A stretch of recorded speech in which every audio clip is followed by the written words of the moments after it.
Bem-vindos ao podcast About Investments, uma parceria entre o Active Bank e o Observador Lab.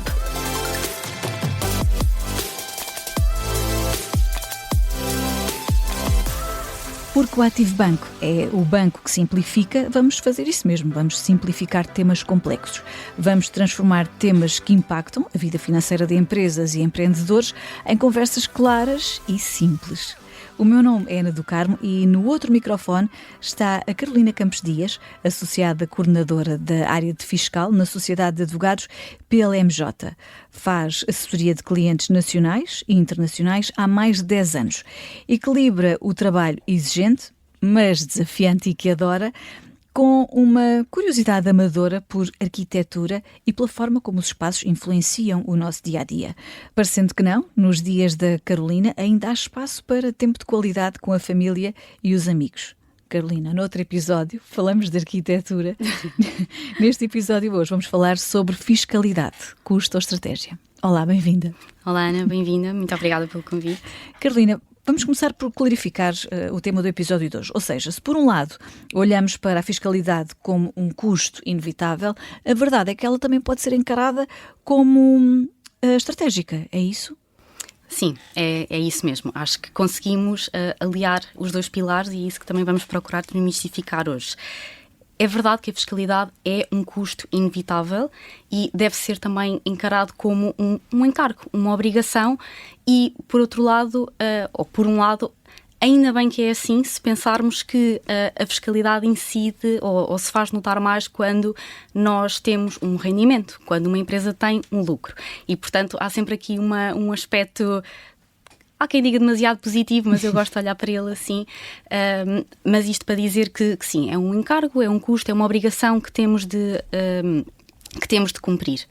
No entanto, há também um outro lado, que é o lado mais estratégico e da fiscalidade.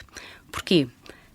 Sendo certo que, como já dissemos, há um lucro, há tributação, há um investimento, uma aquisição de um imóvel, há tributação, há também um conjunto de mecanismos de incentivos fiscais que a lei nos confere a qualquer investidor e que nos dá aqui uma margem bastante simpática e legítima para navegar dentro da fiscalidade e conseguir aceder a determinados benefícios fiscais e, portanto, dessa forma desonerar aquele que seria o peso normal de um investimento, seja de que natureza for. E, portanto, é muito importante encarar a fiscalidade como algo que sim, que vai acontecer, mas como é que eu posso otimizar dentro desta inevitabilidade? O que é que a lei tem para me oferecer e que pode legalmente desonerar esta fatura fiscal que, de alguma forma, há de vir para mim enquanto investidor? Ou seja, Carolina, estava a ouvi-lo e a pensar, é possível olharmos com bons olhos, sejamos empresários ou empreendedores e investidores, olhar para a fiscalidade como uma coisa boa, um ponto estratégico, é isso? Sim, um ponto estratégico, okay. Sim. Se calhar boa foi boa, um bocado talvez abusado. Seja demasiado. mas estrategicamente, sim. Estratégica e proativamente. Muitas vezes, e vejo isso na minha prática profissional, muitas vezes, e por variadíssimos motivos, os investidores e as empresas têm muito hábito de olhar para a fiscalidade quando precisam, efetivamente. O que é que eu quero dizer com isto? Quando têm uma obrigação a cumprir, quando têm algum problema, quando têm algo a clarificar junto da autoridade tributária e, portanto, isso cria aqui necessariamente, e percebo porquê, mas cria aqui um clima meio opaco, meio obscuro em torno da fiscalidade. Se adotando uma posição mais estratégica e, a meu ver, que está intrinsecamente relacionado, mas uma posição também mais proativa, podemos antecipar determinados problemas, podemos otimizar aquilo que o sistema fiscal nos pode oferecer e, portanto, dessa perspectiva, podemos olhar para a fiscalidade de uma forma mais positiva por oposição à primeira hipótese. Por exemplo, Carolina, estava a falar que podemos antecipar alguns problemas. Consegue-me dar um exemplo, um caso concreto do que é que esteja a pensar? Sim. Por exemplo, A lei oferece determinados benefícios fiscais, como eu já indiquei. Certo. E esses benefícios são até bastante... têm um escopo bastante alargado, mas a verdade é que, como em qualquer sistema fiscal, seja em Portugal, seja num outro país, havendo um benefício, é necessário ter condições para aceder a esse benefício. E cumprindo essas condições, é necessário documentá-las, é necessário comprovar que determinado contribuinte reúne todos os requisitos para aceder àquele benefício.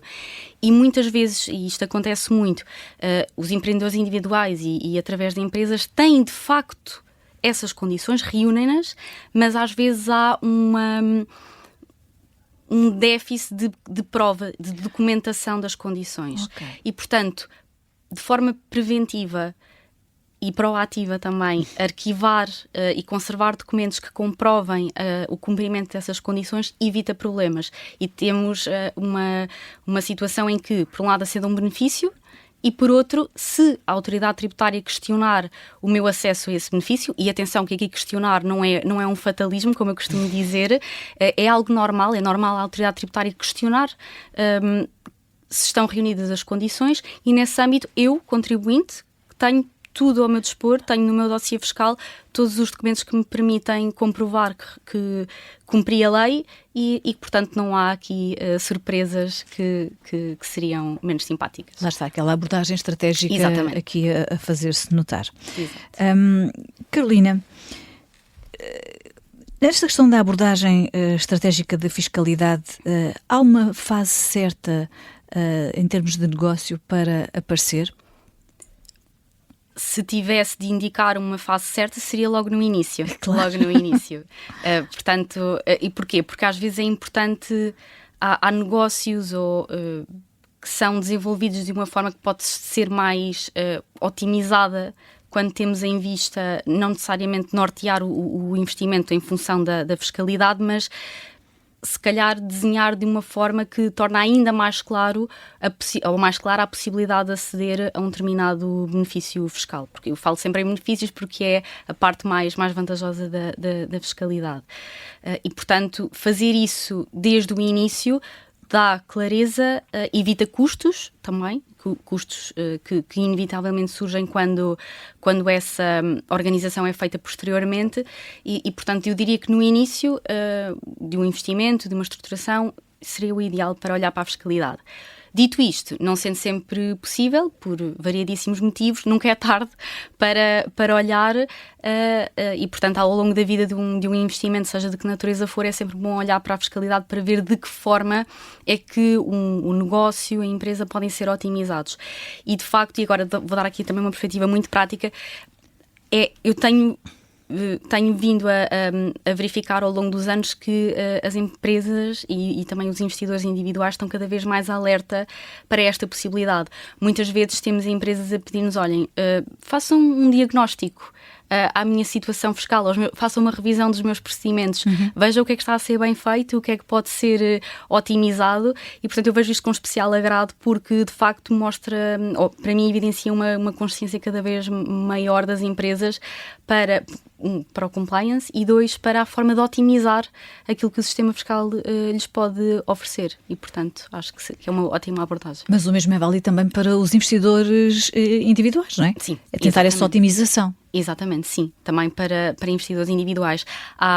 É claro que os níveis e os problemas são diferentes face às empresas, mas a verdade é que a lei ou as leis que regem a tributação individual têm muitos detalhes e que muitas vezes passam despercebidos ao investidor comum, seja porque não são aspectos que não incidem sobre os investimentos mais comuns, seja porque são aspectos que não são amplamente difundidos ou porque vão sofrendo alterações ao longo dos anos, mas a verdade é que há aqui aspectos que muitos investidores individuais não têm, de que não têm noção, e depois quando se apercebem, pensam, sim, de facto eu posso aplicar isto à minha situação. Eu não sabia sequer que tinha esta possibilidade. E, portanto, olhar para a fiscalidade desta lógica estratégica e preventiva é também, obviamente, muito importante para qualquer investidor, seja por via de uma sociedade, seja a título individual. Carolina, aqui de um ponto de vista muito prático, o que é que pode dizer então a um investidor que nos esteja a ouvir que tente otimizar a sua fiscalidade, tente utilizá-la de forma estratégica? Quais são, sei lá, 2, 3 orientações que possam ser uma mais-valia? Em primeiro lugar, e aqui se calhar mais direcionado para investidores individuais, perceber a fiscalidade do produto em que estão a investir.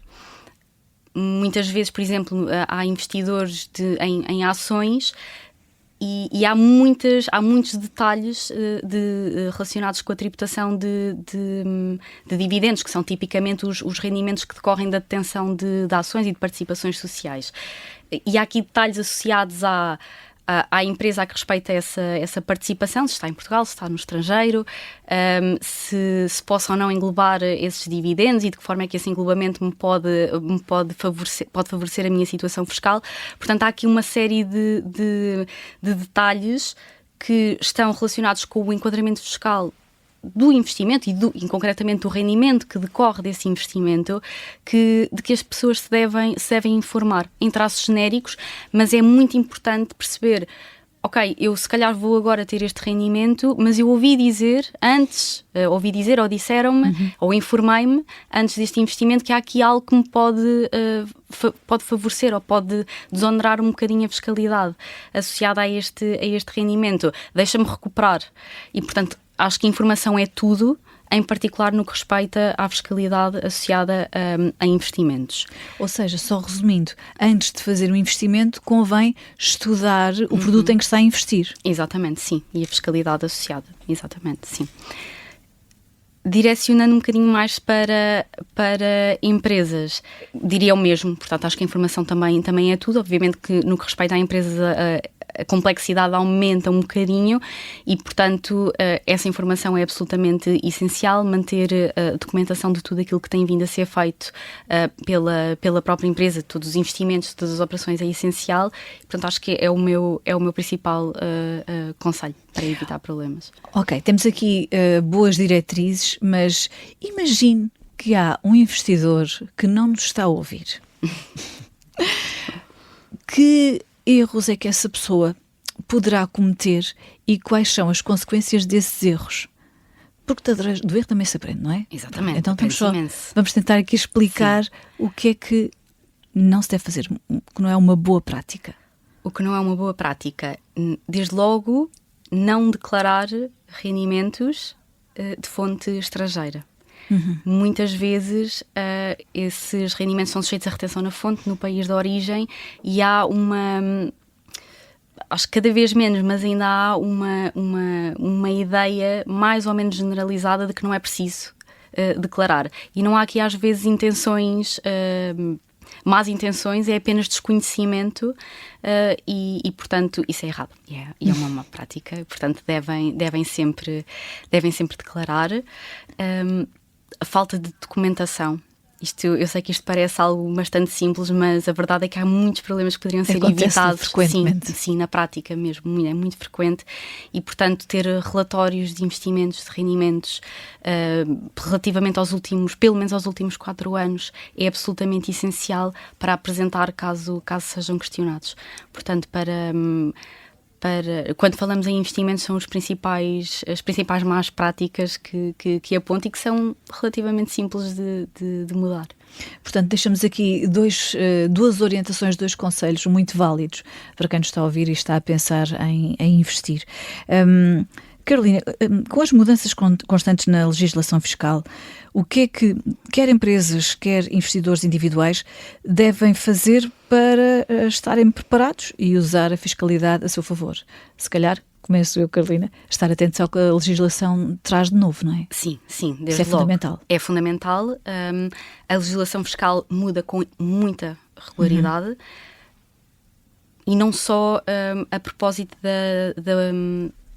da entrada em vigor da Lei do Orçamento do Estado. Esse é o momento que acho que o cidadão médio, o investidor médio está mais ou menos atento e sabe que à partida haverá alterações que podem ou não influenciar os seus investimentos ou pelo menos a sua situação fiscal individual, independentemente da realização de investimentos, mas a verdade é que muitas vezes ao longo do ano há alterações que podem ser relevantes e, portanto, sim, estar atento, informar-se junto de um consultor fiscal, essencialmente.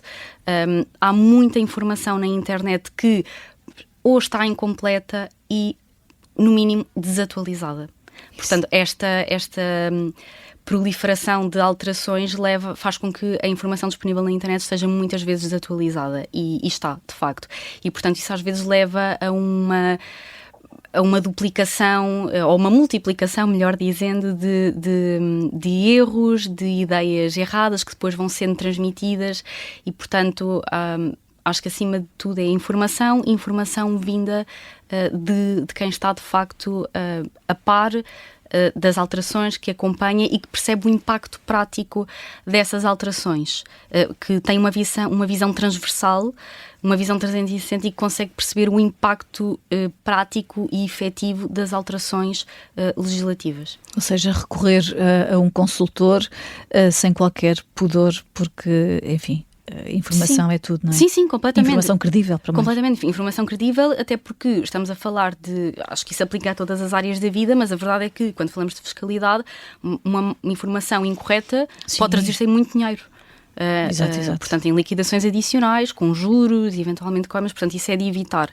Não estamos aqui a falar só de uma informação que foi indevidamente declarada ou que não foi declarada. Isso traduz-se, na maioria dos casos, efetivamente em perdas financeiras ou pelo menos em impactos financeiros. E, portanto, tem um impacto prático muito real e acho extremamente importante procurar informação junto de quem consegue transmitir de forma rigorosa. Carolina, há mais algum conselho que gostasse de deixar a um empreendedor, em termos de empreendedor, empresas, investidor, em termos de fiscalidade? Já aqui demos bastante. Já demos bastante. Sim. Se calhar resumindo, acho que já abordei os pontos principais, mas resumindo, perceber, estruturar bem o negócio, o investimento, a operação, o que quer que seja. Esta correta estruturação passa por perceber de que forma é que posso, dentro da lei, otimizar fiscalmente o meu negócio, o que é que a lei tem para me oferecer e o que é que eu posso aceder para ter uma fatura fiscal menor. Ver que benefícios fiscais estão disponíveis para o meu negócio, para o meu investimento e perceber como é que é possível navegar e aplicar na prática essas possibilidades e também documentá-las e manter esse arquivo para apresentar a quem de direito caso venha a ser questionado. E com isso acho que todos os investidores podem dormir descansados, sabendo que estão a cumprir todas as obrigações e que estão também mais do que isso, que estão também a retirar o proveito máximo daquilo que o sistema lhes pode oferecer. Carolina, hoje ficámos então a perceber, graças à sua ajuda, que a fiscalidade não é apenas um custo inevitável, quando é pensada de forma estratégica, pode também ser uma ferramenta muito importante de planeamento. Obrigada, Carolina Campos Dias, da PLMJ, por nos ajudar então aqui a perceber melhor a importância de uma gestão eficaz dos impostos. Chega então ao fim este episódio do podcast About Investments, uma parceria do Ativo Banco com o Observador Lab. Temos encontro marcado no próximo episódio. Até lá, siga-nos nas plataformas de podcast e de resto também pode ouvir na Rádio Observador e no site em observador.pt.